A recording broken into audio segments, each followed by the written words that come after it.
Hi, this is Dr. Mark Hyman. Imagine having a condition with symptoms so severe that you can't leave the house. Yet your doctor calls it a functional or psychosomatic disease, meaning it's all in your head. Imagine that's frustrating, but it's a very real problem for the 60 million people, that's 20% of Americans, who have irritable bowel syndrome. They're plagued by uncomfortable and often disabling symptoms like bloating, cramps, diarrhea, constipation, and pain. I have many patients with irritable bowel syndrome, some of whom have suffered for decades without relief.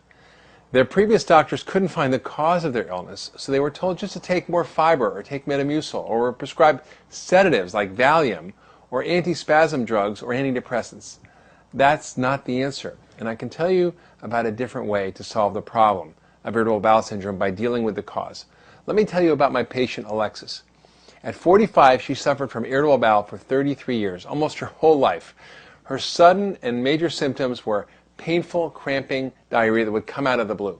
She was doing the best she could to prevent it. She didn't consume dairy, she didn't drink or smoke, she took Citracel every day, and yet nothing helped. She would go to the bathroom 4 or 5 times even before she left the house in the morning, and she couldn't go out of the house without knowing where all the closest bathrooms would be in case she had what she called S attacks. Now, these weren't Alexis's only problem. She also felt full and bloated after every meal, which starchy foods made worse. An upper endoscopy had shown that she had gastritis or inflammation of her stomach, and she'd taken many antibiotics over the years. She also had severe PMS or premenstrual syndrome, and had irregular periods, breast tenderness, sugar cravings, headaches, agitation. She also had very unusual symptoms like rectal itching, which is often a clue for yeast infections or food allergies, and she was tired all the time. Now, she tried to eat healthy, but her diet was less than ideal.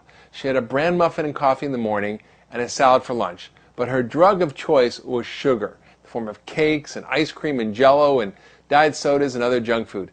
Not surprisingly, she was about 20 pounds overweight. So how did I help Alexis? Well, all I really did was to treat the underlying causes of her digestive problems. And how did I do that? Well, first you have to understand a little bit about how the gut works to know how to fix it if it's broken.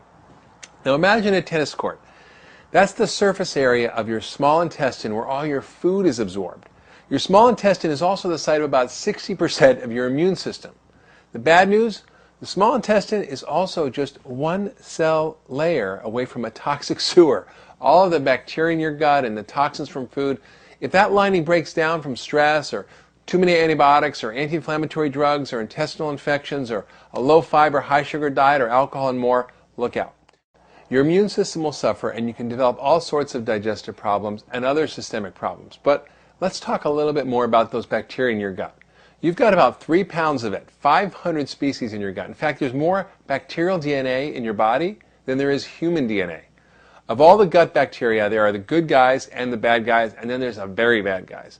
If the bad guys take over, or if they move on to the areas where they shouldn't be, which is the small intestine, it's normally sterile in there, then the body can start fermenting the food you digest, particularly sugar and starchy foods. That's called small bowel bacterial overgrowth, or small intestinal bacterial overgrowth, and it's a major cause of irritable bowel syndrome. The major symptom it causes is bloating or a feeling of fullness after meals. Now, what causes the bloating? It's the overproduction of gas by bacteria as they have lunch on your lunch. This can be diagnosed by a breath test, which measures gas production by the bacteria, or a urine test that measures the byproducts of the bacteria after they absorbed up in your system. Bacterial overgrowth is a real problem, and it was recently described in a review paper published in the Journal of the American Medical Association, and it can be treated. In fact, just recently a major paper was published in the Annals of Internal Medicine that showed that using a non-absorbed antibiotic called rifamycin for 10 days resulted in dramatic improvement in bloating and overall symptoms of irritable bowel by clearing out the small bowel bacterial overgrowth. That's very good news for irritable bowel patients. But unfortunately, not all patients with the same diagnosis are created equal. There's more than one factor that leads to irritable bowel syndrome. Another major cause of IBS is food sensitivities. Another landmark paper was published in the prestigious British medical journal Gut, and it found that eliminating foods identified through delayed food allergy testing, called IgG antibodies, resulted in dramatic improvements in irritable bowel symptoms. Another article, an editorial in the American Journal of Gastroenterology, stated that clearly we must respect and recognize the role of food allergies and inflammation in irritable bowel syndrome. These are the two main causes of irritable bowel: food allergies and overgrowth of bacteria in the small intestine. But there may be others, including lack of digestive enzymes, parasites, worms, zinc or magnesium deficiency, and more. And this is precisely why it is so critically important to personalize the treatment based on the unique circumstances that exist for each person who suffers from IBS. The solution is most certainly not a one-size-fits-all. Now, this is exactly how all of functional medicine is practiced, which is individualizing and personalizing treatment. Now let's get back to Alexis. I prescribed her a non-absorbed antibiotic, I gave her an antifungal drug for her yeast problem, and I had her eliminate the foods she was allergic to. Then I gave her supplements of healthy bacteria to normalize her gut and zinc to help with her digestive enzymes. See, because chronic diarrhea can cause a zinc deficiency. I also gave her extra fiber to feed the healthy bacteria, fish oil to reduce gut inflammation, and a multivitamin and herbs to help balance her hormones, which are greatly affected by abnormal gut bacteria. So what happened next? Well, Alexis came back 2 months later a different person. Not only did she lose 20 pounds, she had not had one of her attacks at all and was having normal bowel movements for the first time in 33 years. And as a side effect, she also had more energy, no more PMS.